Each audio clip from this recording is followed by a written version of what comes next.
Dans cette guidance astrologique, j'ai regardé à l'avance ce qui va se tramer dans le ciel pendant le mois de mai pour qu'on se prépare ensemble. Comme ça, on se sert des transits à notre avantage dans nos business de solopreneurs au lieu de les subir, mais aussi dans nos vies perso.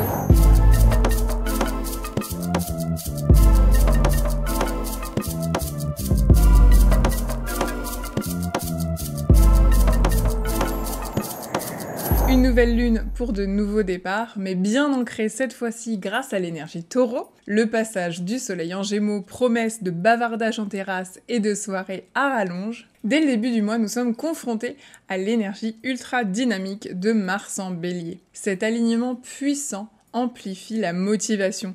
C'est une période optimale pour des campagnes marketing confiantes et des efforts de vente qui vont produire de super résultats. L'énergie taureau domine ce mois de mai jusqu'au 20. On est dans des énergies de stabilité et d'évaluation. Le taureau, synonyme de luxe et de bien-être matériel, incite à une approche mesurée. Cette période est propice pour réévaluer tes prix par exemple en tenant compte de la valeur de ce que tu offres, de combien tu as progressé et évolué dans tes compétences depuis la dernière fois où tu les avais fixées. Et tu peux te détendre un peu et commencer à observer comme les changements stratégiques que tu as mis en place, parce que tu as bien suivi mes guidances des mois précédents, commencent potentiellement à améliorer tes revenus passifs par exemple. Les actions de ce mois vont continuer à donner le ton financier pour les mois d'été. Je te donne les jours les plus importants en fonction des transits qu'on va observer en mai. Le 30 avril, Mars sera rentré en bélier. Donc le 1er mai, Mars est à la maison en bélier depuis la veille, ce qui nous apporte une vague d'enthousiasme et d'assertivité. Pour les entrepreneurs spirituels, ça peut donner confiance pour faire avancer tes objectifs commerciaux. Si tu hésitais à lancer un nouveau projet ou une campagne, c'est le moment de te lancer. C'est aussi un jour idéal pour organiser peut-être une séance interactive, des questions-réponses en direct sur Insta, ou alors le jour parfait pour une petite vente flash pour maximiser l'engagement et la conversion pendant ce 1er mai. Fais preuve d'initiative parce que ce transit il va te soutenir de ce côté-là. Le 1er mai, Vénus sera aussi au carré de Pluton, ce qui pourra te faire te questionner sur tes relations, sur ce qui compte pour toi vraiment au sein de ces relations. À toi de savoir s'il s'agit de petits ajustements à faire, c'est peut-être juste l'occasion de mettre un petit peu plus de profondeur, ou alors tu vas peut-être carrément vouloir repartir à zéro sur des bases plus saines et plus authentiques. Ta confiance en toi peut aussi vaciller un peu, mais dis-toi que c'est temporaire et que ça ne doit pas t'empêcher de passer à l'action. Le 2 mai, Pluton entame sa rétrograde en Verseau. Comme Pluton représente les énergies collectives et générationnelles, son mouvement rétrograde va résonner avec tout le monde, systèmes, animaux et plantes inclus. Sur une note personnelle, cette phase pourrait t'amener à réévaluer ton rôle au sein de différents groupes auxquels tu appartiens, qu'ils soient sociaux, business ou politiques. C'est un moment pour contempler comment tu peux maintenir ton individualité, reflétant cette influence du Verseau, tout en soutenant les objectifs collectifs. En raison de l'essence du Verseau, cette rétrograde pourrait également s'aligner avec un activisme social et politique accru, impactant potentiellement les entreprises. Les thèmes de l'activisme, de la défense et de la contestation des normes établies seront vraiment au premier plan. Donc il est crucial de décider si ton entreprise et si à titre perso tu dois t'engager dans ces mouvements ou pas. Jusqu'au 11 octobre prochain, cette rétrograde va être en toile de fond tout cet été. D'abord en Verseau, puis du 3 septembre au 11 octobre, il fera sa dernière rétrograde en Capricorne pour effondrer les dernières reliques des structures qui ne nous servent pas dans le nouveau paradigme. Ça va pas blaguer, mais on aura le temps d'en reparler d'ici là. Le 8 mai, la nouvelle lune sera en Taureau. Représentant des valeurs comme la richesse, la sensualité et le confort, le Taureau pourrait orienter ton action vers des actifs matériels durant cette phase. La nouvelle lune peut amplifier les désirs de stabilité et de sécurité dans plusieurs facettes de ta vie. Elle offre une parfaite opportunité pour réévaluer les finances de ton entreprise, pour établir un budget ou pour faire des plans futurs pragmatiques. Rappelle-toi qu'augmenter tes revenus ne fait pas seulement augmenter ton bonheur, mais te donne aussi plus de pouvoir. Plus les bonnes personnes ont de l'argent entre les mains, plus elles vont pouvoir faire changer les choses. Donc cette semaine, concentre-toi sur la génération de revenus plutôt que sur les dépenses. C'est comme un nouveau cycle plein d'opportunités inattendues qui s'ouvrent. Tu te sens pousser des ailes, les ailes de l'indépendance. Tu ressens ce besoin de liberté, qui passe peut-être par une liberté financière. Le 13 mai, le Soleil sera conjoint à Uranus en Taureau. Cet alignement, c'est un mélange harmonieux entre la stabilité du Taureau et la capacité d'innovation d'Uranus.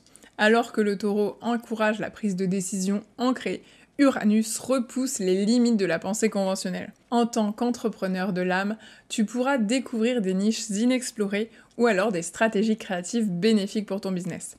Documente et partage ton parcours unique ou tes méthodes non conventionnelles pour résonner avec la part de ton audience qui est en quête d'authenticité et d'innovation. Le 18 mai, le Soleil est conjoint à Jupiter en Taureau. Quand le Soleil symbolisant le leadership se joint à Jupiter, la planète de l'expansion, c'est une promesse de croissance et de prospérité. Pour les entreprises, ça se traduit par une fenêtre favorable pour le lancement de produits haut de gamme ou de services premium.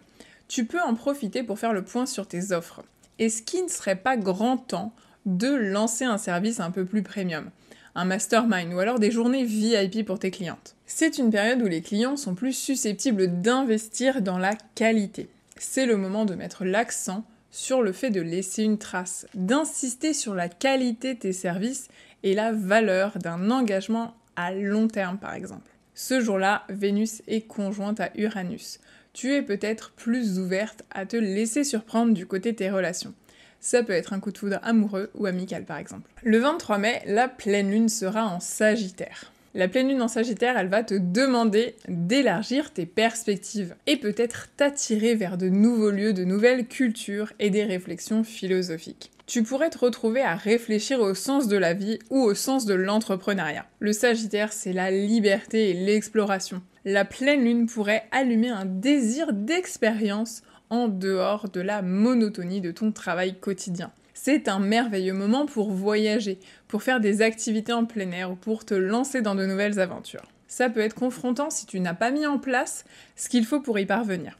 Si tu n'as pas les structures en place dans ton business pour pouvoir partir en vacances par exemple, ou que ton CA ne te permet pas de t'évader comme tu en auras pourtant tellement envie. Réfléchis ici à des activités qui pourraient renouveler ta motivation envers tes objectifs business. Le 25 mai, Vénus sera en Gémeaux au trigone de Pluton en Verseau. Vénus, dans la constellation du Gémeaux communicatif, crée une atmosphère où les mots ont du pouvoir. Associée à l'énergie transformatrice de Pluton en Verseau, cette période est optimale pour le rebranding, le changement de message, voire le lancement d'une campagne de relations publiques. Tu peux aussi y aller sur les masterclass, les ateliers, les invitations podcast et tous les autres moyens de faire entendre ton message à ton audience. Ce moment aussi authentique que favorisant l'éloquence va pouvoir être l'occasion d'écrire l'histoire de ta marque par exemple. Explique le chemin qui t'a amené à te lancer dans ton business pour créer un vrai lien avec tes clientes.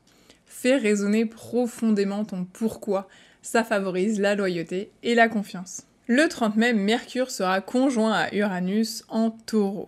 C'est la rencontre de l'esprit, Mercure, et de l'innovation, Uranus, dans les limites stables du Taureau. Attends-toi à des déclics soudains, des éclairs de génie, ou des solutions non conventionnelles qui vont apparaître pour résoudre des défis que tu rencontres dans ton business peut-être depuis pas mal de temps. La flexibilité dans la stratégie peut conduire à des déclics. Envisage d'organiser des séances de brainstorming, de discuter avec des personnes plus jeunes par exemple, ou de modifier les visuels de ta marque pour résonner avec les tendances du marché en perpétuelle évolution.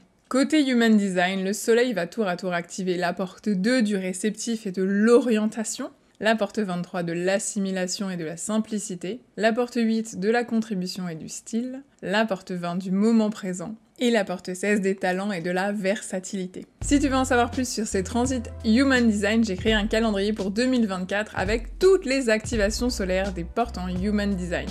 Dis-moi en commentaire si tu veux que je continue cette série et que je fasse une guidance pour le mois prochain. Pense à y revenir dans le cours du mois pour savoir où on en est et envoie-moi un message sur Instagram quand ce que j'avais prédit se produira et qu'au lieu d'y réagir, tu auras cet espace de bienveillance pour toi ou pour l'autre parce que justement, tu savais que ça risquait d'arriver.